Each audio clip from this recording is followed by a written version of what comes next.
In the beginning, there was nothing. The world was a dark tempest until the goddess cast her light upon it and created a continent where 9 races came into being. The Dragonutes, the Elves, the Anafolk, the Dwarves, the Demonkin, the Dark Elves, the Centaurs, the Beast Folk, and finally humans, like our protagonist, Light. We see Light saying goodbye to his family as he sets out to become a great adventurer. He promises them he will earn enough for all of them to live comfortably. Once he arrives in the city, he goes straight to the Adventurers Guild to register. Since he's a first-time applicant, he'll start as F rank. But before finalizing the registration, the receptionist asks whether he has a gift. He says he does. Unlimited gacha. The receptionist has never heard of it, so Light decides to demonstrate. He rolls his gacha 3 times and ends up with a bent fork, a rotten apple, and a piece of moldy bread. He tries to explain that it doesn't usually go this badly, but the receptionist simply tells him F rank is definitely the right place for him. Light then asks if there are any jobs he can take immediately. She tells him the simplest tasks are posted on the bulletin board. Unfortunately, Light struggles to read, and she suspected that might be the case since human literacy rates are low. So she lists the options for him: gathering firewood, hauling soil, and cutting turf. The pay is low, but Light says that's fine. He works hard the entire day and earns just enough for lodging. He plans to pull something edible from his gacha to make up for the low pay. But before he can use the money, a group of beast folk steal all of it. Light begs them to give it back. He can't afford a place to stay without it. But they mock him, saying the amount he earned is barely enough to rent a pigsty anyway. His money will be put to better use by them. They tell him to go sleep in the dump with the rest of the trash. Crushed, Light sinks into despair. Until someone reaches out a hand to him. It's a beautiful elf. She kneels down in the muddy street just to hug him, showing she means no harm. Her name is Sasha, and she belongs to a party called the Concord of Tribes. Her group has a member from each of the 9 races created by the goddess, except for one. All they're missing is a human. With Light, the Concord of Tribes will finally become the perfect adventuring party. They form the group with a noble purpose: to end racial discrimination and build a fair world for everyone. They say someone like Light belongs with them. They welcome him warmly into their ranks. Light happily accepts. Soon after, they head into the largest and most dangerous dungeon in the world, the Abyss. Inside, the party constantly has to protect Light. Even the slightest hit could kill him. Sasha worries about him especially, to the point the others tease her and hint she might like him. But when they reach a room with only one entrance and exit, the mood changes. They tell Light he is being banished from the party. Light is stunned. He asks why. What did he do wrong? They tell him he's useless to them now. He can't understand it. They were so kind before. They explain that of course they were acting. They needed him in their party. Confused, Light asks why. They tell him it's because of his gacha. Their superiors noticed his unusual gift and suspected Light might be a maestro. That's why they invited him into the Concord of Tribes to keep a close eye on him. But now that they've seen his gift is worthless and his stats are completely average for a human, the higher-ups have concluded he isn't the maestro, which means he's just dead weight. Sasha says she wishes the top brass had figured it out sooner. It was obvious from the beginning. She says she feels relieved. Even if it would have given them the blood of a maestro, the thought of having to marry someone inferior makes her skin crawl. The others tease her again, saying it was hilarious watching her dote on Light to keep that possibility alive. But enough talk. They say they're going to finish Light off before any other adventurers arrive. Their orders were clear: eliminate any potential problems and make sure Light does not leave the dungeon alive. They aren't just banishing him from the party, they're erasing him entirely. The Beastman slashes him with his claws and Sasha fires an arrow straight through his leg. The group delights in Light's screams. That's what they enjoy most about hunting humans. Their cries are like sweet music to their ears. However, the Dragonute says that's enough. They already agreed that the cover story is supposed to be that Light died in a surprise monster attack, so they'd better stop giving him injuries that contradict it. The Beastman reluctantly agrees, then tells Light he will make it quick. Light begins crawling away, begging for mercy. He doesn't want to die, he wants to live. Just then, a magic circle appears beneath him, a teleportation trap. He's transported somewhere else just before the killing blow, but he has no time to feel relieved. Being sent elsewhere doesn't change anything. He's still going to die the moment he runs into one of the absurdly strong monsters lurking down here. His thoughts drift to his family, but then he thinks about his party, the people who treated him so kindly. They showed him warmth and compassion. He admired them, trusted them, believed in them. He was so happy, and yet it was all a lie. They tricked him into joining a dungeon expedition just to kill him. They treated him like garbage, sneering at him, mocking him, saying they had orders. That's why they tried to kill him? Screw that. He will kill them all. He's not dying here. They're all going to pay. Unfortunately, a monster suddenly appears, one that's level 1000. Light can't even understand how such a thing exists. Monsters like that only appear in old legends. Did he really get teleported to the deepest part of the abyss? He doesn't want to die, but how is he supposed to fight something like that? All he has is his gift, unlimited gacha. With no other choice, he rolls it. A woman is summoned from his gacha, and she immediately annihilates the monster attacking Light. She says she feels no mercy for anyone who threatens her master. Then she tells him she couldn't bear seeing his handsome face and beautiful skin marred by such terrible wounds, so she healed him completely. After that, she asks him to grant her the honor of hearing his name spoken in that lovely voice of his. Light introduces himself as she requests. She then announces that, according to the maid's code of honor, she is bound to her master. She will serve him with her life, devoted until the end. Light, still trying to understand what's happening, asks who she even is. The girl explains that her level is 9,999. She is known as May the Ever-Seeking Maid, a super ultra rare card from Light's unlimited gacha. Light can't believe it. His unlimited gacha is practically worthless. There's no way someone like her came out of it. May, in response, asked for permission to use her appraisal ability to examine the deeper details of his gift. It is impossible for his gacha to be truly worthless, so she insists he allow her to check. Light agrees, and May appraises his gift. She discovers its abilities are buried under a heavy layer of conceal magic, completely impossible for anyone below her level to detect. Light's unlimited gacha can be rolled an infinite number of times, and the rarity of the cards depends on the surrounding mana density. Rarities range from the highest, extra, and super ultra rare, down to the lowest, normal, and error. Mana flows everywhere in the world, but its density is lowest on the surface. That's why the chances of pulling a super ultra rare card like May up there are nearly zero. But deep within the dungeon, mana is abundant. Down here, Light's chances of getting rare cards are significantly higher. May assumes Light traveled all the way to the dungeon's depths just to access the full potential of his gift. But Light explains what actually happened, how he was betrayed by his party and left for dead. May immediately tells him that with her power at his command, bringing divine retribution to his enemies would be effortless. All he has to do is give the order. But Light refuses. The reason he was betrayed and nearly killed is simple. He was weak. He needs to become stronger. He wants revenge with his own hands. He wants them to suffer, all of them. May tells Light that if personal vengeance is what he seeks, then upon her maid's honor, she will help him achieve it. She believes in his potential more than anything, and so, Light rolls his unlimited gacha again in the abyss this time to build a kingdom capable of paving the way for his revenge. The pitch-black depths erupted with radiant light and became the first page of his grand tale of vengeance.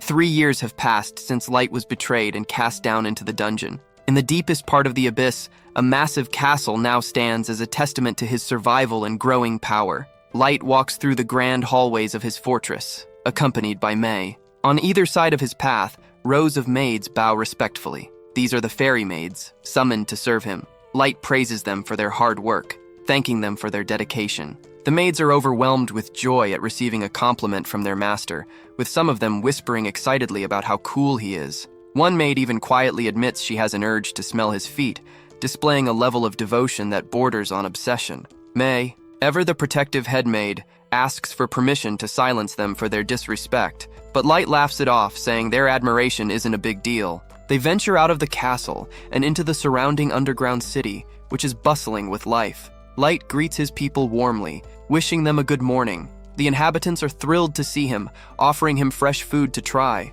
However, some citizens mention that they are running low on snack foods. Light assures them he will inform the administrator immediately. As they walk, Light notes that the population has grown significantly over the last 3 years, suggesting that they might need to revise their entire governing system to keep up with the expansion. Light asks May for a status report on the other members of his elite team, known as the Quartet. May reports that they are all dutifully carrying out their missions. Aoyuki is currently scouting the upper perimeter of the abyss and creating detailed maps. Light calls Aoyuki a genius tamer for handling the monster-infested forests, though May remarks that Aoyuki is as fickle as a cat. Light smiles, noting that he wouldn't have her any other way. Regarding Ellie, May confirms she is making excellent progress developing new magic that aligns with Light's grand plan. Light worries slightly that Ellie might get overwhelmed by keeping so many different wheels in motion, but May assures him that they all relish the chance to serve him. Finally, there is Nazuna, who is patrolling the castle grounds. May describes her as an expert in close combat, but trails off when discussing her intelligence. Light laughs, acknowledging that Nazuna's simple nature makes things fun around the castle. Light and May move on to meet Jack, a large muscular man who acts as Light's sparring partner. Jack complains about waiting, addressing Light casually. May scolds him, insisting he use a proper title, but Light tells her to let it be. He views Jack as an older brother figure. May accepts this reasoning, and Jack heads off to the training room. In the training arena, Light and Jack face off. Light declares that the gloves are off today. They clash violently. Jack blocks a massive strike from Light and laughs, saying that he is lucky to be known as the Iron-Blooded Barricade, because that punch would have killed anyone else. Light grins, reminding him that he promised to go all out. Elsewhere in the castle, Nazuna is patrolling the hallways with boundless energy. She cheerfully announces that every area she checks is clear. A group of fairy maids approaches her, showering her with compliments about her work ethic and strength. Nazuna blushes, easily swayed by the praise. The maids then ask her for a favor. They claim there is a top-secret off-limits spot that needs patrolling, but they cannot go there themselves. They convince the gullible Nazuna that only she can handle this important task. Nazuna heads to the mysterious location, which turns out to be Light's bedroom. She bursts in, ready to secure the area, but finds May already there. May is flustered, claiming she is just cleaning and arranging the quarters even though Light is away training. Nazuna notices the bed looks messy, as if someone was rolling around and sniffing the pillows. May insists this is part of her unique trade secret bed-making style. Nazuna, being incredibly dense, believes her completely and praises May's housekeeping skills. May then remembers she has messages from the maids to read.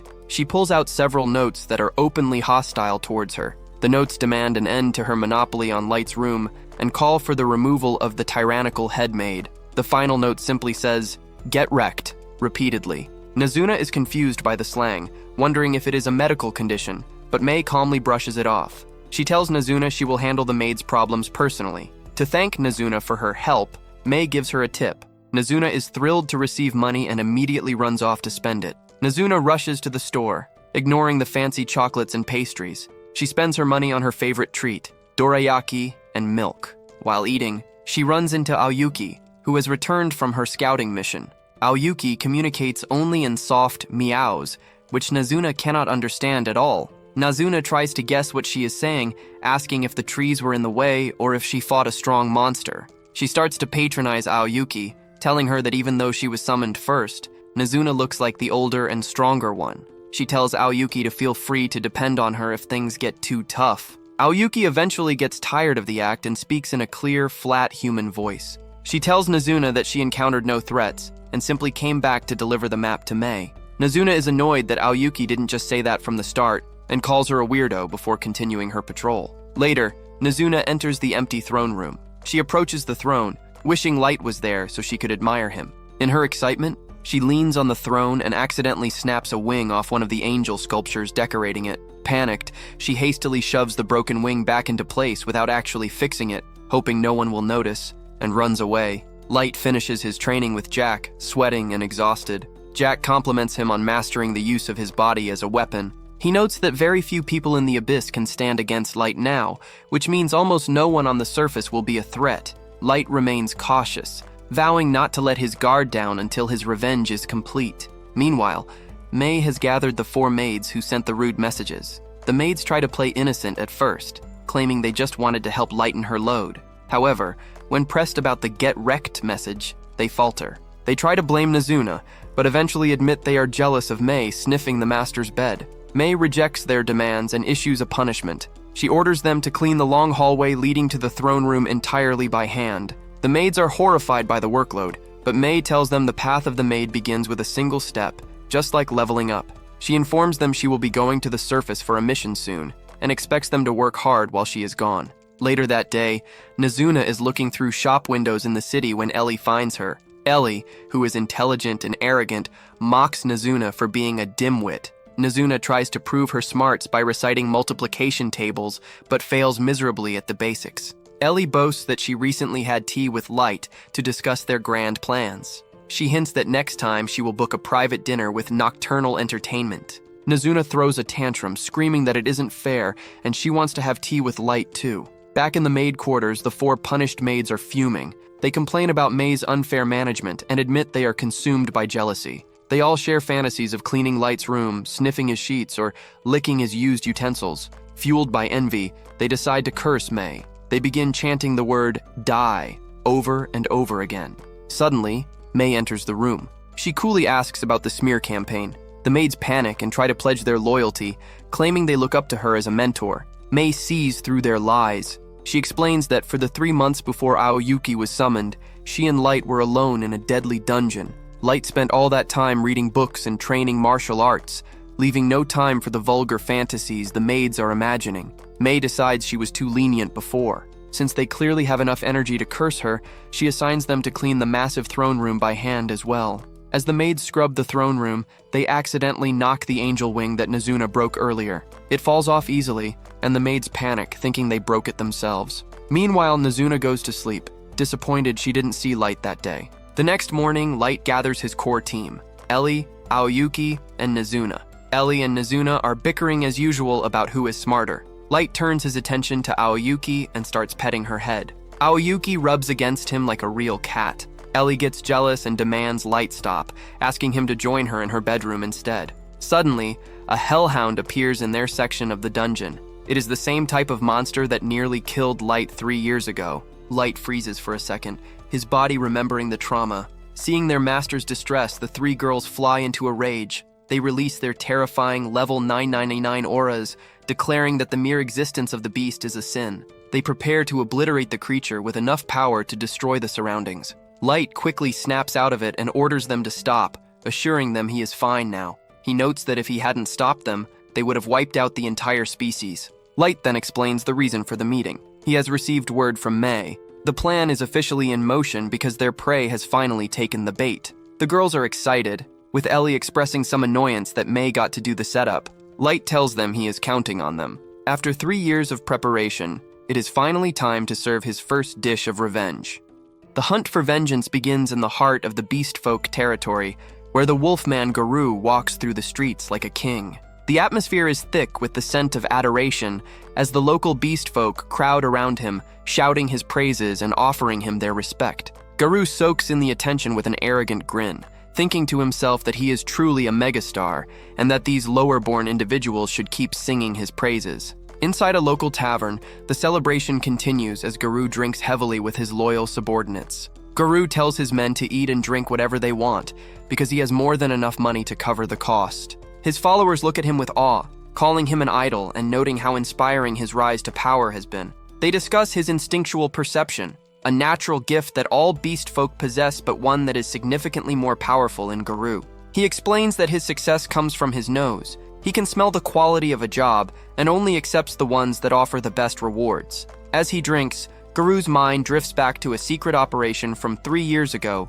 known as the Concord of Tribes. He thinks about how that was the easiest job he ever took. All he had to do was participate in the murder of a weak human boy named Light, whom the various nations suspected of being a maestro. The memory doesn't haunt him. Instead, it brings him a sense of satisfaction because that single act of betrayal made him rich and famous. He admits to himself that he was briefly concerned because they never found Light's body after the boy fell into a teleportation trap, but he dismisses the thought.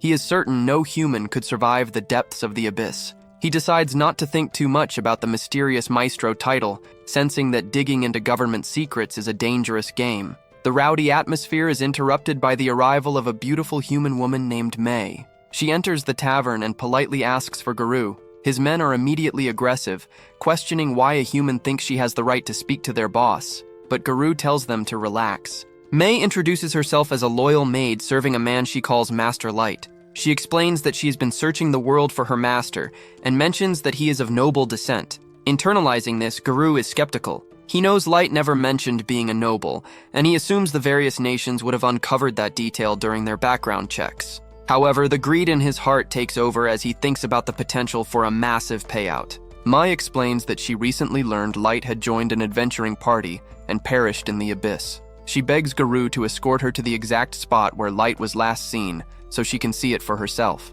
To prove her sincerity, she opens a suitcase filled with pure gold ingots. Garou's eyes widen at the sight of the treasure. He realizes that even if this is a trap, a single human woman is no threat to a pack of elite beast folk. He puts on a performance, lying through his teeth as he tells May that Light was like a brother to him and that he owes it to his old friend to help her. He promises to gather his best men to protect her through the dangerous dungeon. Secretly, however, his motivations are much darker. He intends to reach the destination, take the gold, and then brutally assault and sell Mei right on the spot where Light supposedly died. The scene shifts to the dark, grimy depths of the abyss. Mei plays the part of a fragile human, acting exhausted from the long trek. Garou encourages her to keep going, thinking about how much he is going to enjoy tormenting her once they reach their goal. They finally arrive at the place where the betrayal took place 3 years prior. Garou points to the area and explains that a pack of monsters ambushed them, slashing Light up before he was taken by a teleportation trap.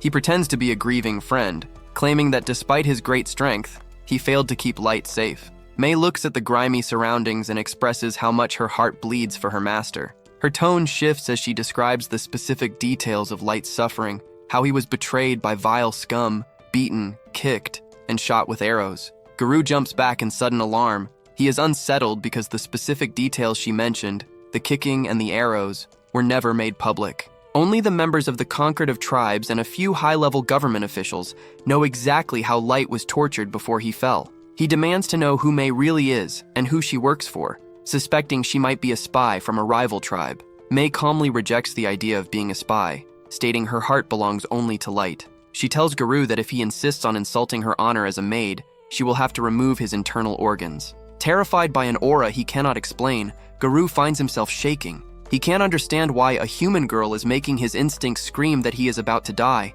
Just as the tension reaches its peak, Light steps out of the shadows. He tells Mei to settle down, noting that Garou is his toy to play with. Garou and his men are in complete disbelief. They shout that it is impossible for a weak human to survive in the heart of the abyss for 3 years. Light greets his former teammate casually, explaining that he has returned to collect 3 years' worth of interest on the debt Garou owes him. Garou eventually regains his composure and begins to laugh hysterically. He looks at Light and sees the same boy from years ago, still seemingly at level 15. Garou, who is level 150, mocks Light's stupidity for returning to face a pack of beast folk who are all over level 130. He believes that killing Light again will guarantee him the throne of the Wolf tribe. Light asks if Garou isn't even curious about how he survived or why Mei is with him. Garou dismisses the questions, assuming Light only survived through some incredible stroke of luck or because Mei saved him. He orders 2 of his men to tear Light to shreds. Before the beastmen can even move, Mei blurs through the air. In a flash, both beastmen are decapitated. Mei calmly declares that anyone who threatens her master will pay with their life. Light thanks her and asks her to block the exit so no one can escape. Garou tries to convince himself it was just a sneak attack or a cheap trick involving magic items. He rants about how beast folk are higher on the food chain and that humans are just feeble losers with small mana pools. To prove his superiority, Garou uses his ultimate trump card. He summons a massive level 500 Magibeast named Fenrir. The giant wolf towers over the group, and Garou demands that Light drop to all fours and beg for his life like he did years ago. Light remains completely unimpressed, calling the level 500 monster pitifully weak. He promises not to move a single foot from his spot. Enraged, Garou orders his beast to fire its most powerful magic beam, the blazing Magibeast Howl. The blast is immense, kicking up a massive cloud of dust and debris. When the air clears, however, Light is standing perfectly unharmed. He mocks the attack, saying it did nothing but create a bit of dust. Garou and his surviving men are paralyzed with fear. They cannot comprehend how a human could smother an attack from a level 500 monster. Light decides it is time to show them a real monster. He pulls out an ultra-rare card and summons the primal god wolf Fenrir, a level 9000 entity. The god wolf is so powerful that it kills Garou's summon by simply breathing on it, freezing it solid before shattering it into pieces. Light then reveals his true level to the terrified wolfman. The numbers appear in the air, showing that Light has reached the maximum level of 9,999. Garou is convinced this must be a joke, or that Light is an imposter since he hasn't aged a day. Light explains that he wears a bracelet of youth to stop his aging. He wants to look exactly as he did 3 years ago, so that his anger and despair remain fresh in his mind. Realizing he is facing a godlike monstrosity, Garou collapses and begs for forgiveness. He tries to blame the government, claiming he was just following orders. When Light asks about the Maestro mystery, Garou admits he knows almost nothing. The government just told them to find one. When the other beastmen try to lie and say they have the answers to save their own lives, Mei executes them instantly for attempting to deceive her master. Light then asks Garou a strategic question. Based on what he has seen, does he think Light could win a war against the surface world? Garou is honest, noting that while Light is incredibly strong, he is still just one person. He explains that the nations of the world have spent centuries stockpiling powerful weapons and magical items that could eventually give even a level 9,999 warrior a hard time. Light smiles, noting that this is exactly what he expected. He tells Garou that they need to move to a more appropriate setting. With a snap of his fingers, he teleports Garou to his underground fortress. Garou finds himself in a massive throne room filled with thousands of soldiers. Light points out that even his standard infantry are level 1,500, while his elite guards are level 9,999. Garou's face goes pale, and his hair begins to fall out from the sheer stress of the revelation. He realizes that they didn't just fail to kill a human. They accidentally gave birth to a Lord of Destruction who could end the world whenever he chooses. Garou asks if Light is trying to become a god. Light admits that the idea has a nice ring to it. He explains that whether he becomes a kind god or a demonic monarch depends on the world itself. With his gift, he can provide either infinite blessings or total despair. He declares that the march from the darkness of the abyss to the surface world has officially begun. The story shifts back to a painful memory. Light is seen running toward his hometown. He calls out for his father, his mother, and his siblings, Els and Yume. However, the scene he finds is one of total devastation. The buildings are reduced to ash, and the warmth of his home has been replaced by the cold silence of death. In the present, Light stands before the graves he has painstakingly dug for his parents. It is 6 months since he finally returned from the depths of the abyss, a journey that took him 2.5 years. As he offers flowers to the earth, he reflects on the tragedy. While his parents were lost to the unknown attackers, he clings to a single thread of hope. The bodies of his younger siblings were never found. He tells himself that they must still be alive somewhere in the world, and this belief is the only thing keeping his heart from completely turning to ice. Accompanying Light are 2 of his summoned servants, a young girl named Nemumu and a man encased in brilliant, shimmering gold armor known as Gold. The armored man, speaking with a bombastic and casual flair, asks if Light is finished grieving so they can get a move on. He mentions that he has no desire to spend their first night on the surface, camping in the dirt. Nemumu immediately snaps at him, scolding him for his lack of respect while their master is mourning. She accuses him of being heartless and tells him to watch his tongue. Light watches them bicker, thinking to himself that he can never quite tell if these 2 are the best of friends or the bitterest of enemies. Gold defends his position, arguing that being an uptight twat doesn't help anyone, and that even Nemumu would surely prefer a real bed over the grass. Nemumu counters by declaring she would happily sleep in a swamp if it meant staying by Light's side. Gold laughs and claims his own loyalty shines brighter than his golden armor, but he maintains that they should avoid camping so their lord doesn't wake up exhausted. Light eventually steps in to end the argument. He tells them that they can worry about where to sleep later. For now, their priority is gathering information. He explains that while they know their forces are strong enough to take on the surface world, it would be reckless to start a war without knowing their enemies. Gold agrees, noting the wisdom in knowing both oneself and the opponent. Nemumu asks if their goal is to measure the military strength of the various nations, and Light confirms this. As a powerful aura begins to leak from his body, Light explains that he believes the destruction of his home is linked to the fact that people suspected him of being a maestro. He vows to find out why that title is worth so much bloodshed. He warns that if the truth behind everything is as evil as he suspects, he will transform the entire world into a burning hellscape. Gold tells his master to suppress his rage for now, as that kind of pressure could kill an ordinary person on the street.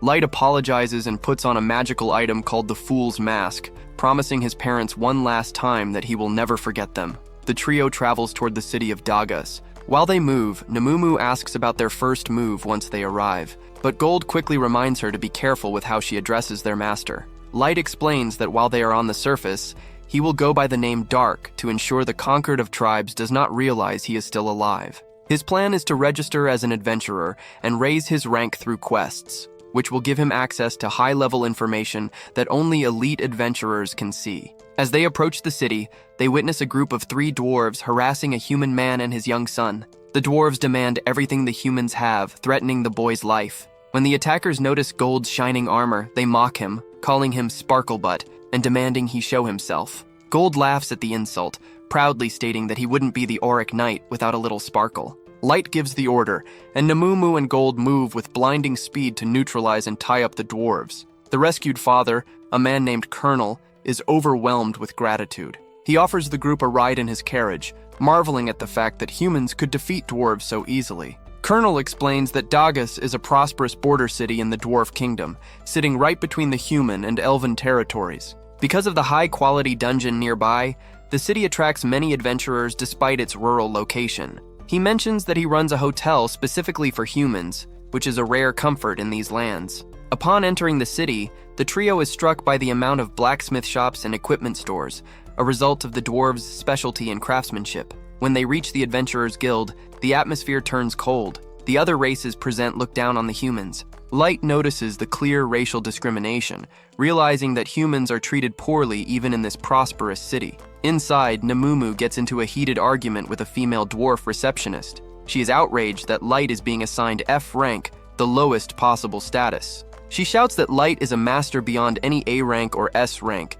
suggesting he should be given a special rank she calls SEX for super extra. Gold whispers that the name just makes him sound like a pervert. The receptionist remains unmoved, calling Namumu a stupid human and stating that everyone starts at the bottom. Light steps in, bowing his head and apologizing for his companion's outburst. He tells the receptionist he is perfectly happy to start at F rank and completes his registration. Once they leave, Namumu is inconsolable, weeping over the fact that she made her master apologize for her. Gold teases her for making a fool of herself, but Light gently tells her not to let it get her down. They make their way to Colonel's hotel, where they are greeted warmly by the man and his son. Light makes a specific request. He wants to rent out the entire top floor for a month and insists that no one, not even the staff, enter that area. He offers a massive payment, which Colonel initially tries to refuse since they saved his life. Light insists he accept it as a personal favor, and the man agrees. Once they are secure on the top floor, Light casts several high-level spells to prevent any eavesdropping or surveillance.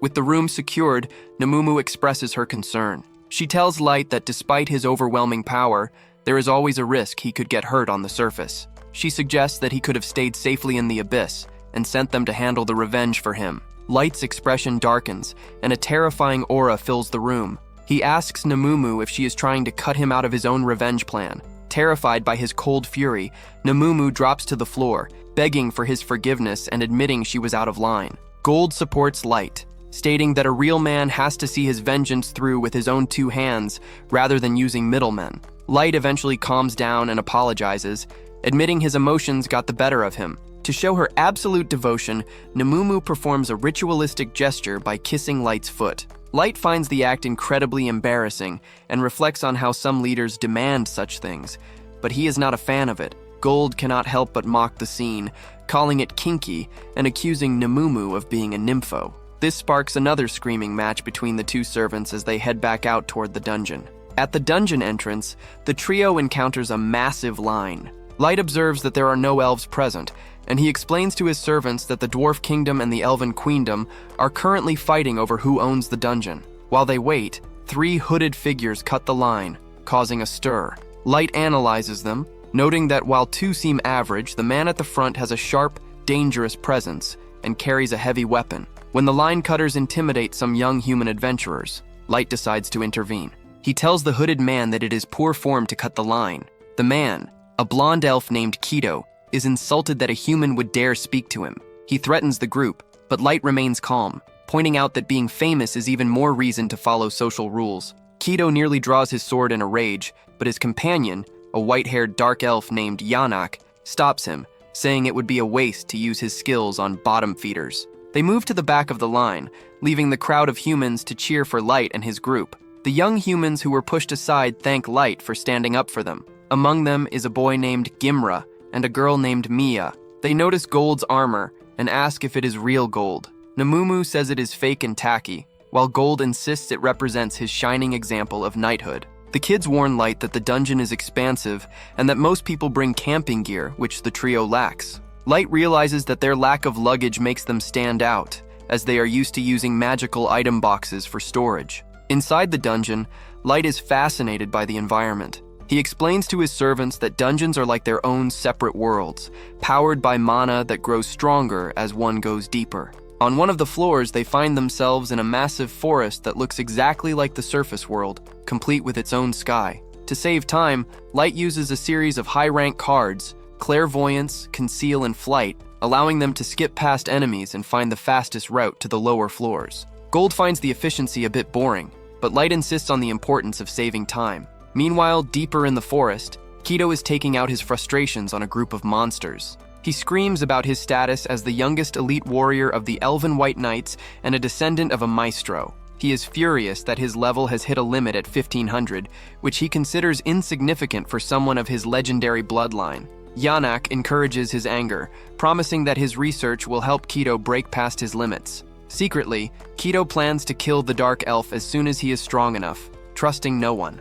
As Light and his companions finish their hunting for the day, they decide to head back to the surface. Namumu offers to help wash Light's body once they get back, leading to another argument with Gold. As they fly toward the exit, they spot the group of human kids from earlier fighting a pack of goblins. They decide to watch for a moment and see the kids successfully defeat the monsters. However, as the kids celebrate, Light notices a bush snake preparing to strike them from behind. He drops down and kills the snake instantly, warning the kids that staying focused on the enemy in front of them shouldn't mean leaving their backs exposed. Before they can fully thank him, the atmosphere shifts. A stampede of great bush wolves suddenly charges past them, fleeing in terror. Light realizes that the wolves aren't the threat, but rather what is chasing them. From the shadows, a massive and terrifying quad-scythe mantis emerges, towering over the young adventurers.